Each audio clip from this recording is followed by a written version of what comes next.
시청자 여러분 안녕하십니까?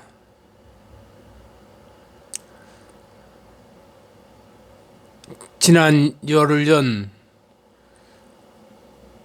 기자가 본 역사의 현장 광주 사태 가명 반란의 도시 16번째 이야기로 제가 시력저하로 고별 방송을 한 바 있습니다. 그런데 SNS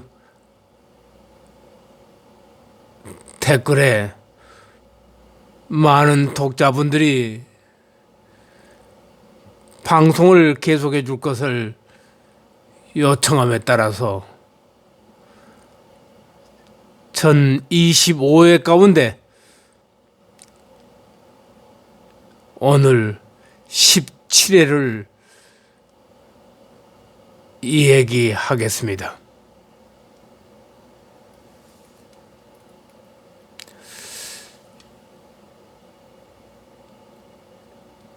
나주 전신 전화국 3층 옥상에 무장 시민군들 광주 진입을 막기 위한 지휘본부를 설치를 했던 것입니다. 대대장 정소령과 나는 서로 부둥켜 안고 무언의 전우회를 다짐하는 사이에 전화국 직원 두 사람이 허겁지겁 옥상으로 달려왔습니다. 진학군들의 출현에 이제 살았다는 듯 밝은 표정으로 자신들이 할 일을 맡겨달라고 하더군요. 저는 우선 읍내 예비군과 방위병들 그리고 군청 내무과장의 정보를 위해서 옥상에 비상전화와 방송시설을 부탁했던 것입니다. 그들은 전화국 기능직답게 10여 분 만에 전화와 읍내 쪽을 향해서 확성기 3대를 삽시간에 설치하더군요.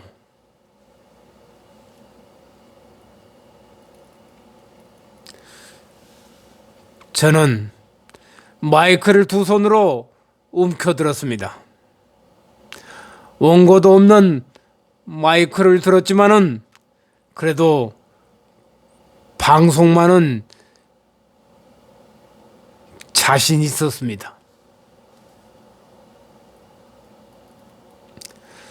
CBS 광주 기독교 방송국에서 뉴스 중계를 생방송으로 해보았기 때문에 방송만은 그런대로 자신이 있었습니다.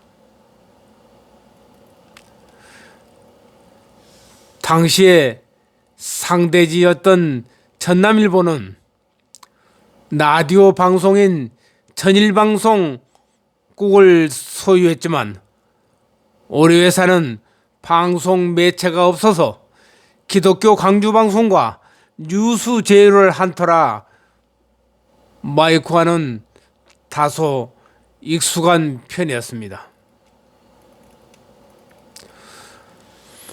손에 쥔 마이크가 마치 전쟁터의 선무방송처럼 느껴지더군요. 읍내에 있는 무장폭도들에게 전한다. 잠시 후 계엄군이 읍내로 진입한다. 무기를 버리고 각자 고향으로 돌아가라. 저항하는 자는 시민군이 아닌 폭도로 간주하고 발포한다. 여기는 나주 지역 계엄본부다. 반복되는 내용으로 방송을 계속했던 것입니다. 더 멀리 확성기 소리가 울리도록 목이 터지도록 외치다가 잠시 의식을 잃었습니다. 찬 기운에 눈을 뜨니 대대장과 김중희가 번갈아가며 물수건으로 온몸을 적셔주고 있었습니다. 모두가 걱정스럽게 쳐다보고만 있지만 나는 마이크를 다시 움켜잡았습니다. 문득 무장폭도들에게 귀향할 퇴로를 알려주지 못해 진압작전 계획에 포함되어 있던 퇴로 지점을 알려줘야 했던 것입니다. 나주는 광주로 진입하는 서남부 11개 시군의 교통 요지자 관문입니다. 광주를 진입하려면 두 개 노선으로, 한쪽은 나주 영산포, 국도로는 완도와 진도, 해남, 강진, 장흥에서 진입하고, 광주 목포 간 도로는 목포와 신안, 무안, 한평 등 4개 지역의 통로로 시대가 비교적 적은 편이기에 광주 목포 간 도로를 퇴로로 열어주자는 결정을 했던 것입니다. 탈수 상태에서 마이크를 다시 들었습니다. 무장폭도들은 들어라.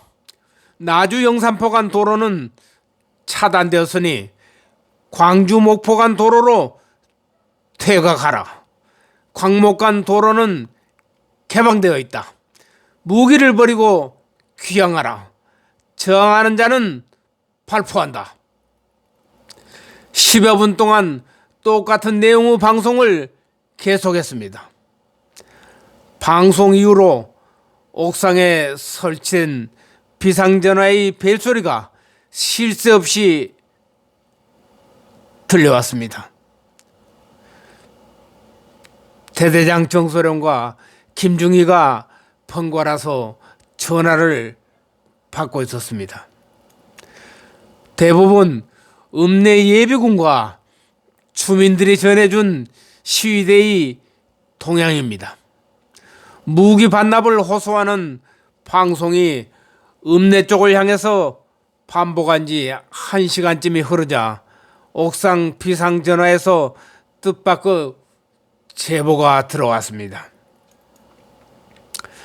나주에서 광주 방향으로 4km 지점에 있는 배의 고장 금천면 삼거리 과수원 야산에서 무장 시대가 30여 명이 특공대를 조직하고 진압군과 일전을 불사하겠다며 사격 훈련을 하고 있다는 주민의 제보를 받던 대대장이 무전기로 연대를 호출하고 있습니다.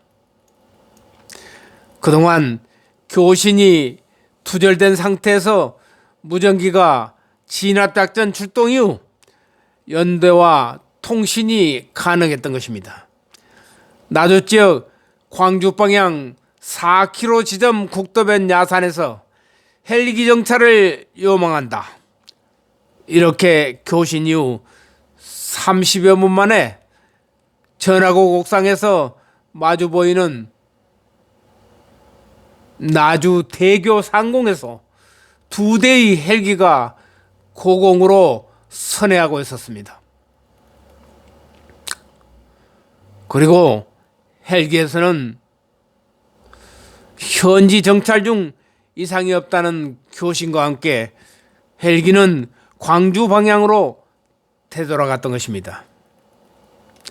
시민군의 특공대 조직과 사격 훈련의 정보가 허위로 드러나고 2대의 헬기 출현은 16명의 병사들에게 크나큰 위로가 되었던 것입니다. 나주 지역을 점거했던 그들은 진압군 300명 공수의 허위 정보로 영락없이 300명의 병력으로 진압작전이 시작한 걸로 알고 있었던 것입니다.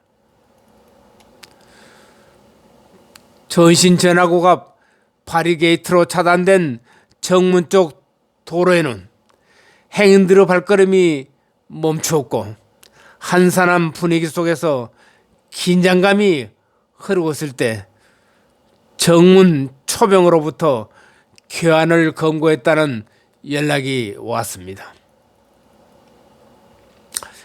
초병은 한복 두루마기를 입고 옷 속에 칼빈 소총을 휴대한 자가 나타나서 자신을 나주경찰서 금성동 파출소장이라고 밝히고 진압군 책임자를 만나러 온 사람을 체포했으니 신분을 확인해 달라는 전하국 앞 초병들의 연락이었던 것입니다.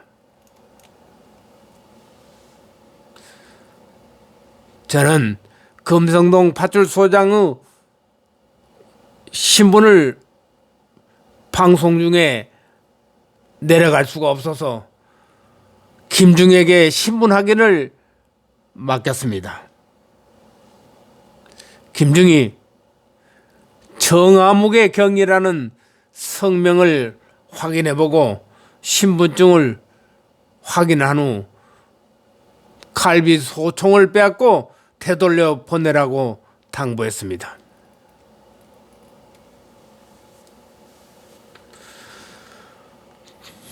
저는 금성동 파출소장인 정경유에게 큰 실망을 안고 있었습니다. 19일 1시부터 대량의 예비군 무기고가 털린 곳이 바로 금성동 파출소 옆 1m, 2m의 지근거리에 있는 곳이고요. 바로 그곳에 나주 예비군 대대 무기고가 있었는데 아무리 관리 책임이 예비군 대대장이라 하지만 파출소 철수 이전에 무기만 은닉했더라도 오늘의 사태까지 번지지 않았을 텐데 그는 무기고가 기습받기 이전에 이미 철수를 해버렸기 때문에 그의 출현에 크게 실망을 했던 것입니다. 대대장 정서령도 파출소장이 찾아왔다는 말에 불쾌한 표정을 보였습니다. 16명의 병력으로 출동했던 전하국 옥상 임시 상황실은 24일 정오가 되었으나 두 끼나 굶은 병사들은 전하국 직원이 건네준 냉수 한 컵씩으로 허기를 달래야 했습니다. 이때 갑자기 요란한 굉음과 함께 영산포 방향에서 무장 버스 한 대가 저지선을 넘어서 돌진해 오고 있었습니다. 차단 지역인 도로변 경계 철탑 방호선을 넘어선 것입니다. 옥상 지소와 100여 미터의 거리입니다. 정지하라! 정지하라! 수차례 외쳤으나 버스는 아랑곳 없이 경계선을 넘어섰습니다. 철탑 아래 설치된 M60 기관총의 위협 사격이 시작되었습니다.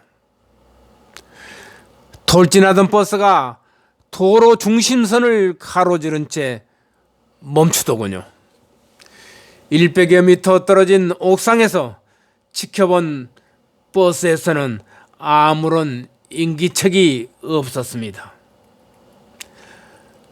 위협 사격으로 인명피해라도 생긴 것일까?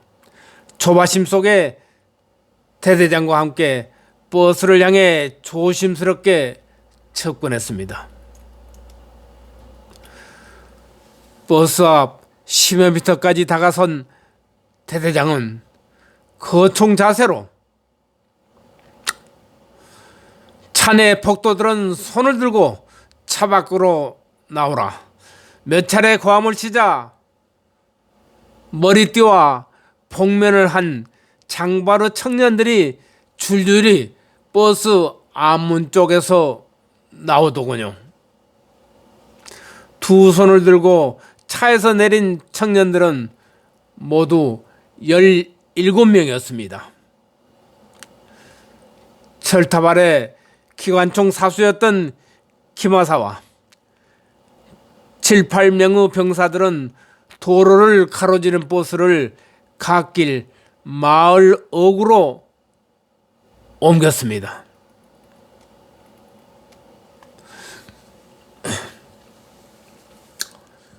버스 속에는 60여 정의 애문과 칼빈 소총이 실려 있었고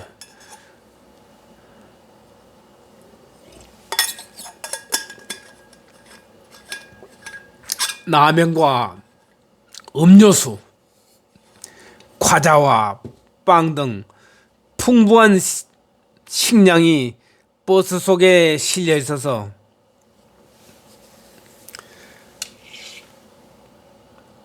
우리 병사들은 빵과 음료로 허기를 달랬던 것입니다.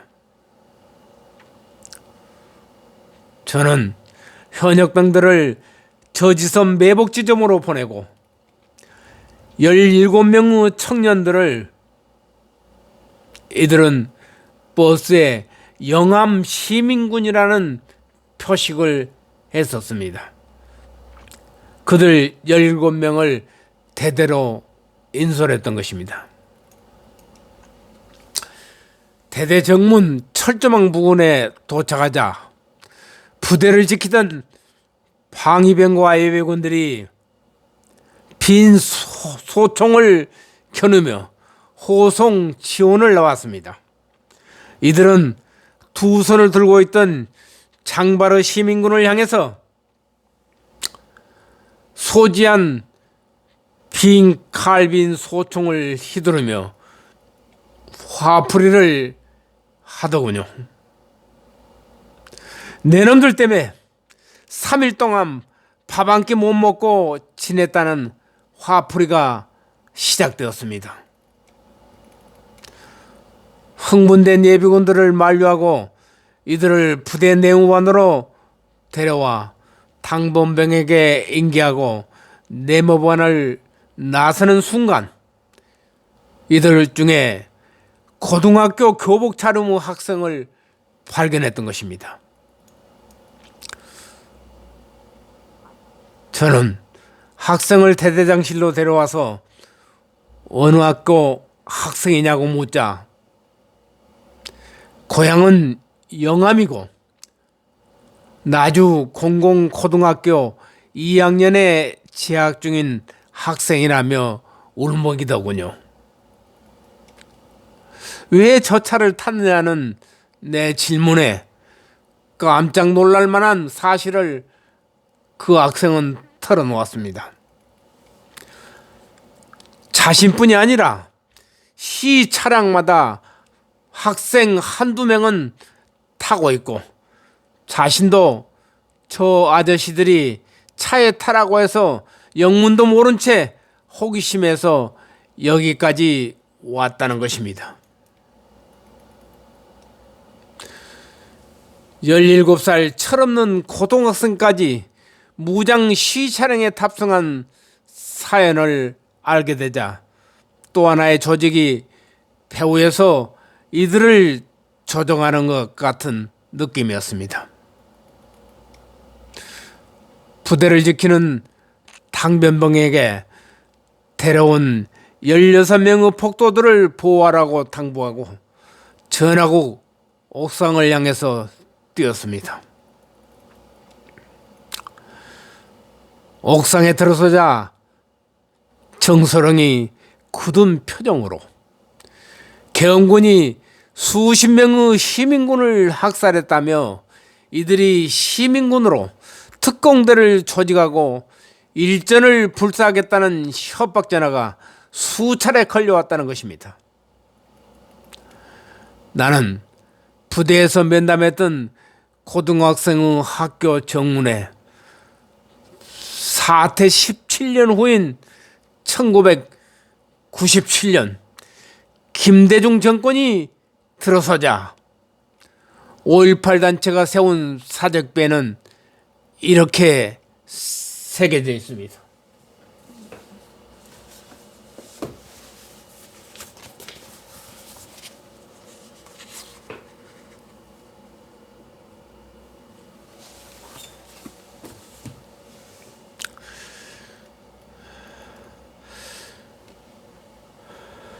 전남 나주시 대호동 나주공고, 구 한독공고 정문 기둥에는 1980년 5월 21일 광주 사태 당시 이 학교 학생 30여 명이 시 차량에 탑승해서 민중항쟁에 참여했던 정의로운 정신을 기리기 위해 사적비를 세웠다로 기록해 놓았습니다.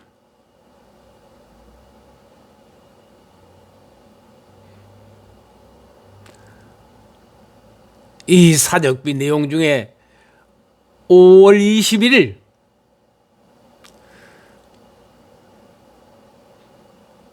계엄군의 발표로 시민군이 무장을 하게 되고 무장한 시민군이 전남 도청을 점령했다고 지금까지 우겨대며 발표했던 5.18 단체.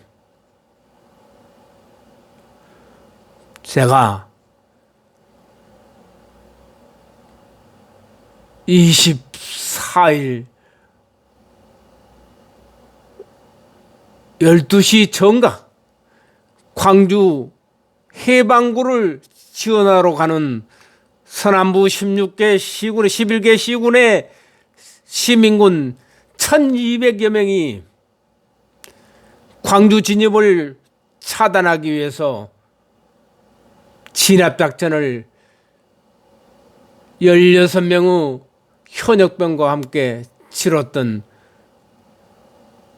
나주 전신전화국 도로, 거기에서 만났던 이 학교 학생, 그들이 김대중 정권이 들어서면서 바로 이러한 사적비가 학교 정문에 버젓하게 세워져 있는 것입니다. 특히 이 학교 재단 이사장은 저희 고향 선배인 김대중 정권에서 평민당 3선 의원을 했던 이모 제 선배였습니다. 지금은 고인이 되었습니다마는 이 학교 재단 이사장을 했던 저희 선배는 평민당 사무총장을 역임했던 김대중 정권의 핵심 참모였던 것입니다. 그런데 그 선배가 운영하던 학교, 그 학교 정문에 이렇게 고등학생 30여 명이 시 차량에 탑승해서 민중항쟁에 참여한 정의로운 정신을 기리기 위해서 사적비를 세웠다로 기록된 5.18 사적비가 세워져 있는 것입니다. 이게 역사 왜곡이 아니고 무엇일까요? 대단히 감사합니다. 다음에는 18회 이야기를 올리겠습니다. 대단히 감사합니다.